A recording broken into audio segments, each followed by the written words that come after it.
Hey folks, Nick here from another BookTube channel. Today, my quarterly book haul. This is the last book haul for 2023. This is going to cover everything that I obtained from October, November, and December of this year. Um, I did make a concerted effort to stop buying new books. I forget when it actually started. I think it was at the end of November because I wanted to do the Read What You Own challenge, which is, as it sounds, reading what you currently own before you get anything new, because I had a bunch of stuff that was unread. And I did pretty good with that. I did get some books as gifts in the later half of the year, the later half of that quarter, once that challenge started.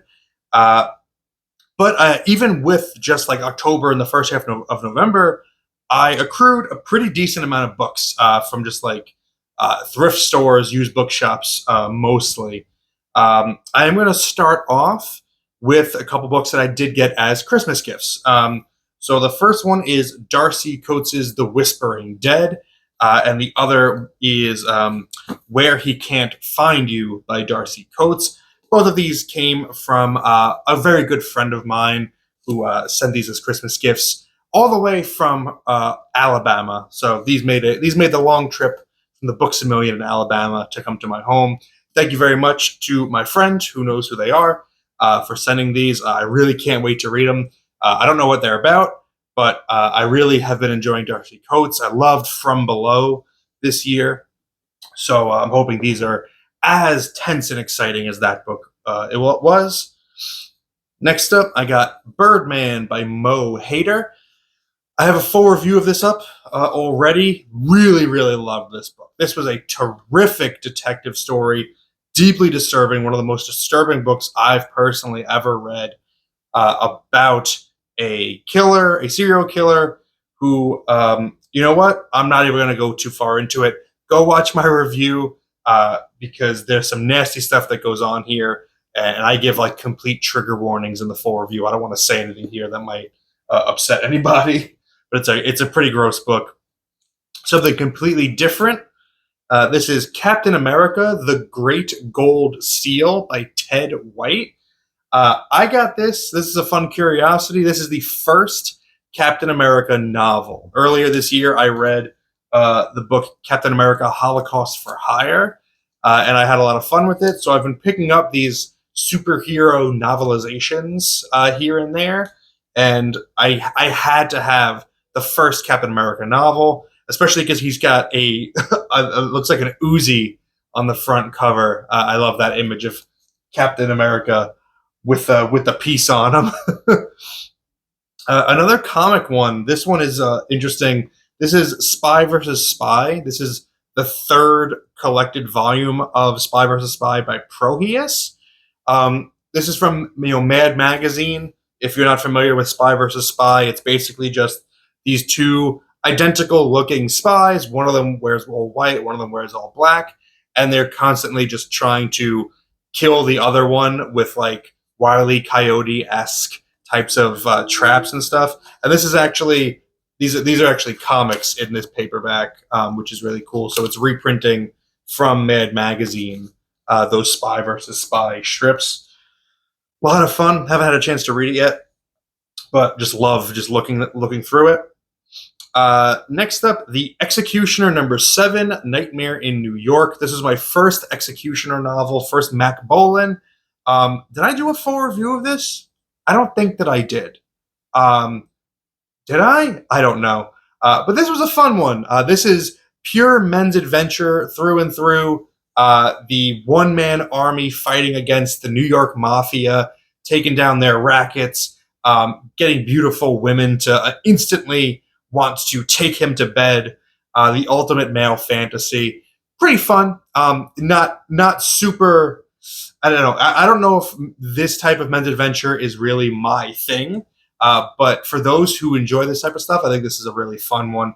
And I would definitely read more Executioner novels if I come across any. Fletch by Gregory McDonald. This is another one I reviewed on the channel. Really had a fantastic time with this one. This is a detective story that's not about a detective. Irwin Fletcher is a newspaper investigative journalist.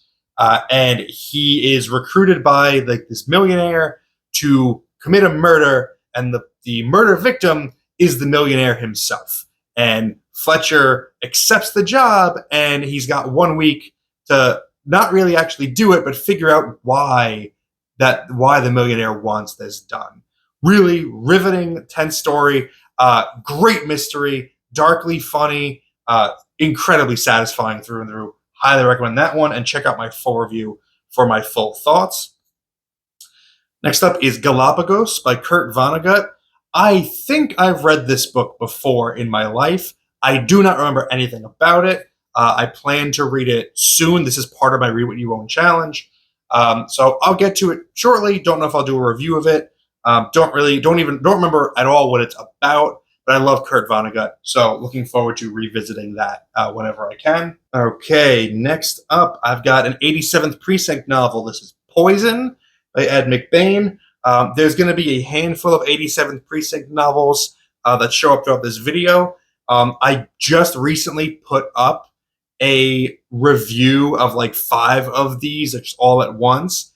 So I recommend, if you want my full thoughts about how to like get started with 87th Precinct, or if it's worth your time, check that out. I'll tell you right now, this one right here is, of the ones I've read, one of the best ones. This is a fantastic story. They're all murder mysteries, usually murder mysteries, but they all take place in the same police precinct of an unnamed city, and all of the detectives are, they're reused throughout the series, but different novels focus on different detectives. Some of them are a little bit more emotionally involved. Some of them are a little bit further back, and they're just about the crime plot. Really fun mix.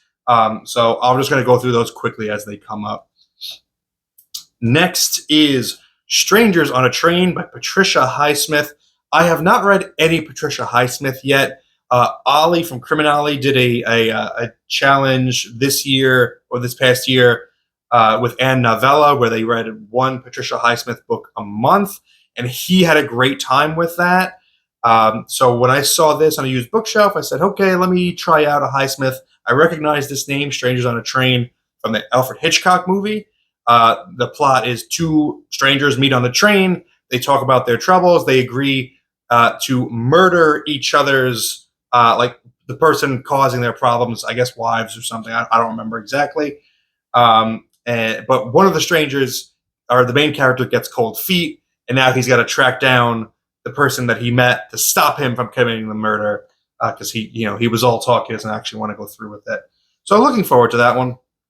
That should be pretty fun.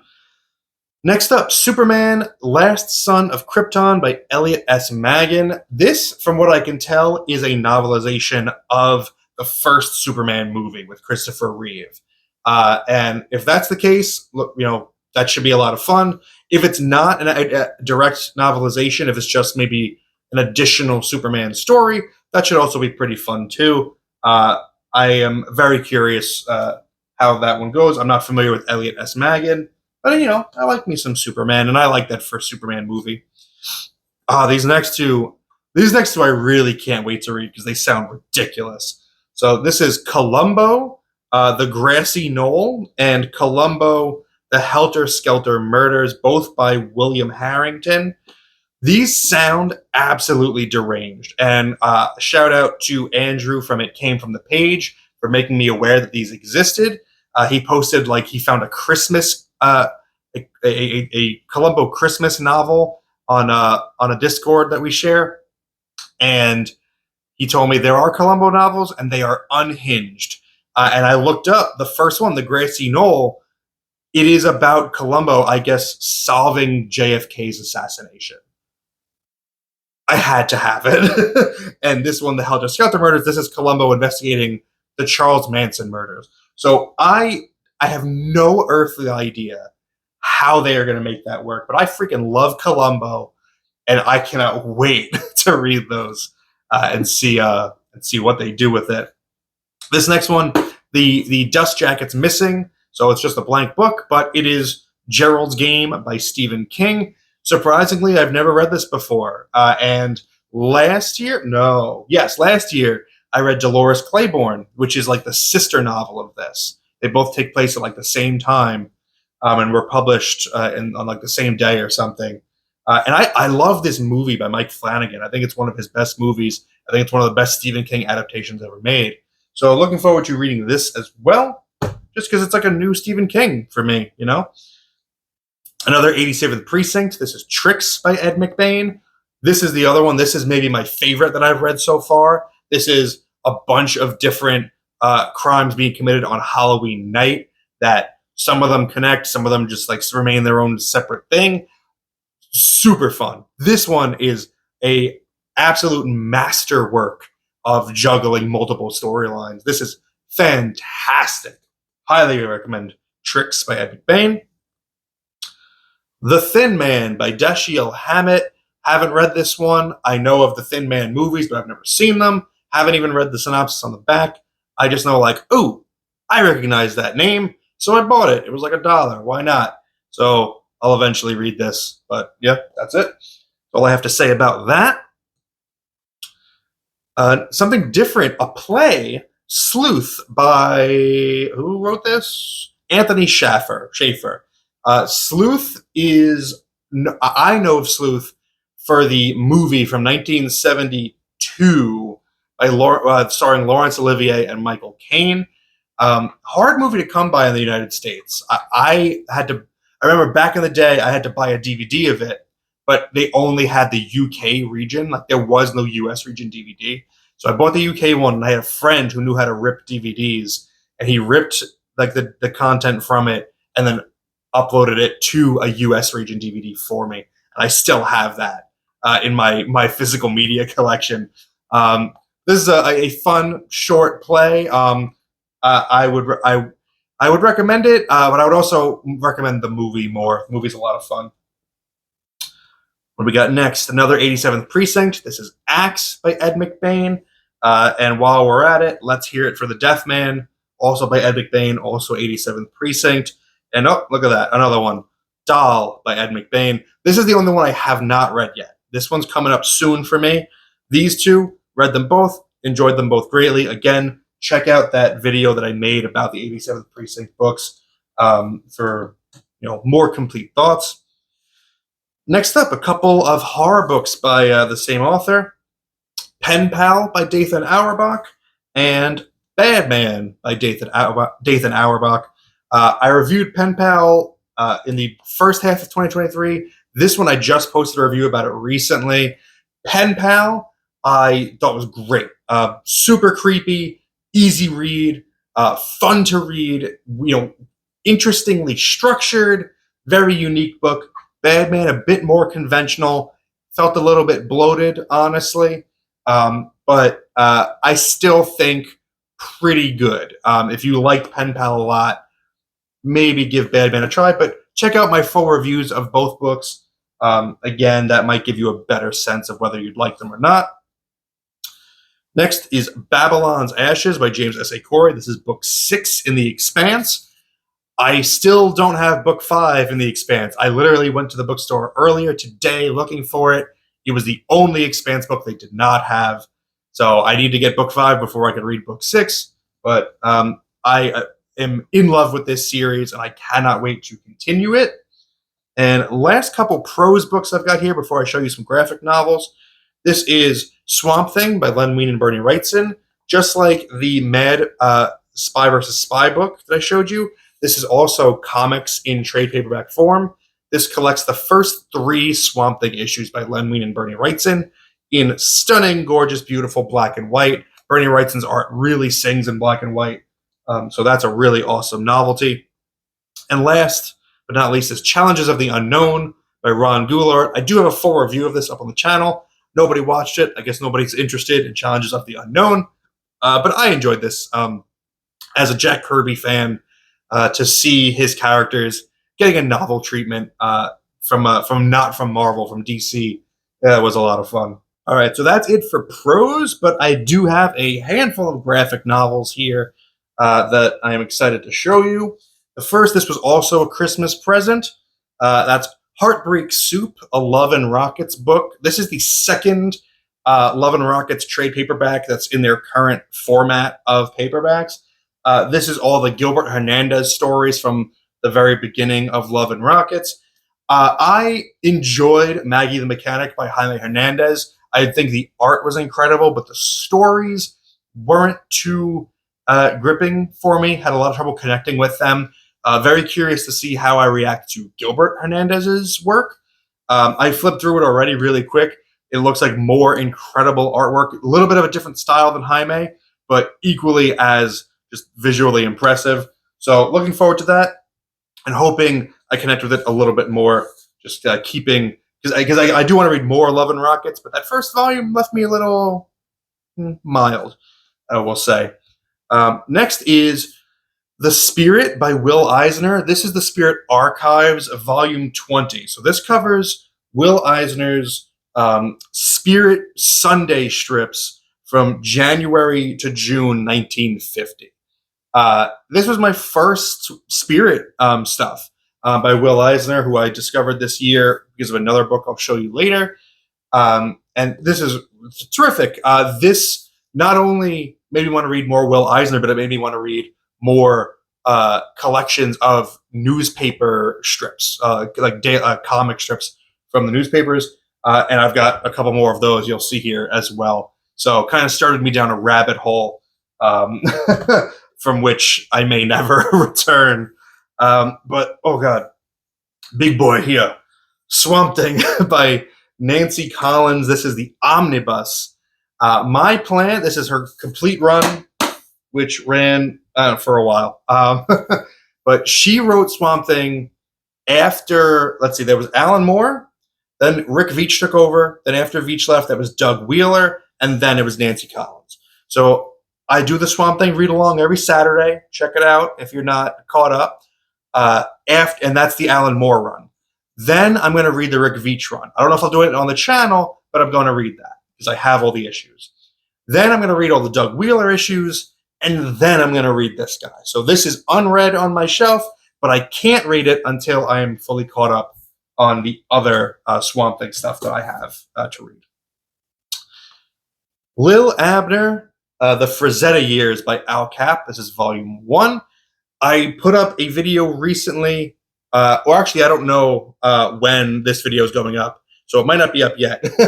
But either I put up a video or I've got a video coming about a Lil Abner some original art that I purchased that was done by Frank Frazetta. I bought this book because the art that I purchased appears in this, and I wanted to read like the actual full strip around it. These are a lot of fun. I always like to see Frank Frazetta artwork, even though he's doing it in the style of Al Capp. It really, you can still kind of see the Frazetta structure in it, like the Frazetta body structure and figure drawing.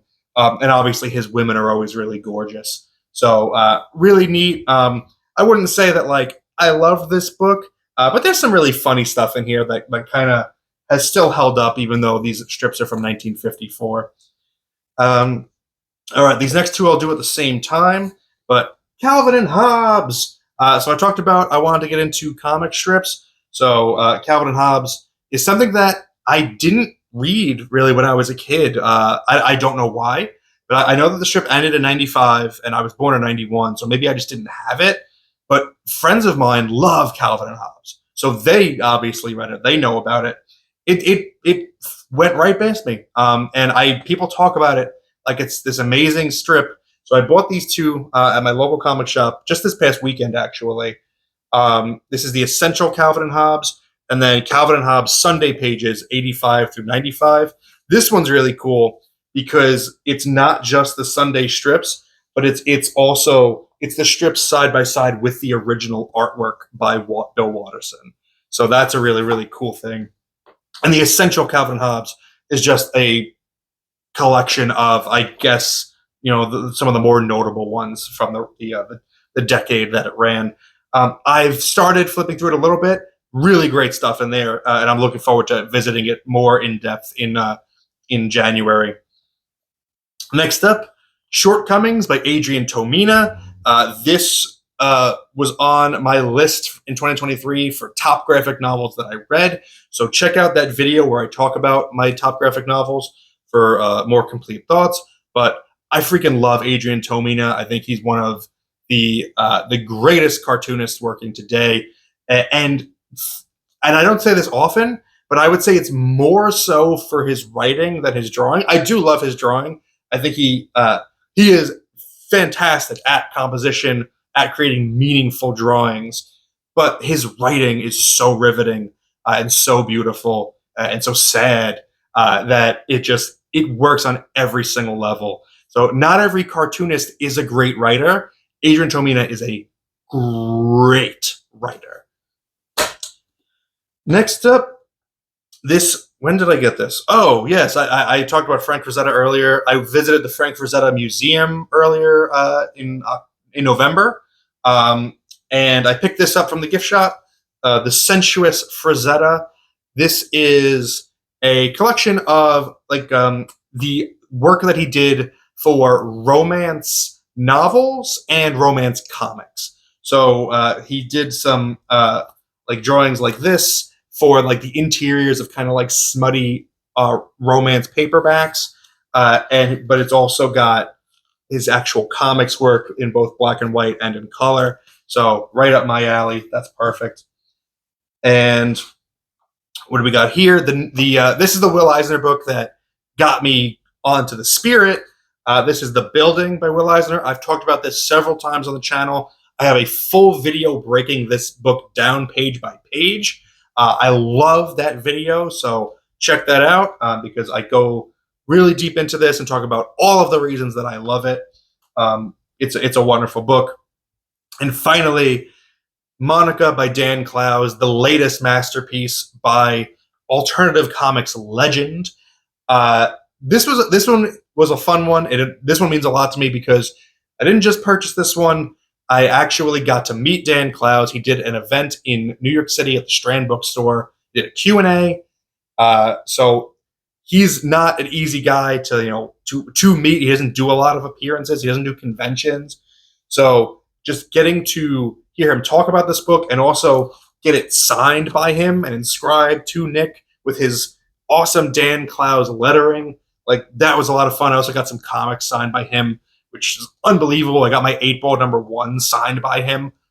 How many of those out there how many of those are actually out there? The 8-Ball 1 signed by Dan Clowes. What? So that's really cool. But yeah, this is also on my top graphic novels of 2023 list. Again, check out that video for more information. Whew, that was a lot of books and a lot of talking. I hope you enjoyed that. I hope you saw something that you liked. Let me know what caught your eye, what you would like to see on the channel. If I've already done a video about it, again, check it out. And let me know your thoughts about anything here, if you've read any of it. And tell me what your favorite books that you received this year have been, or books that you've purchased. Let me know in the comments.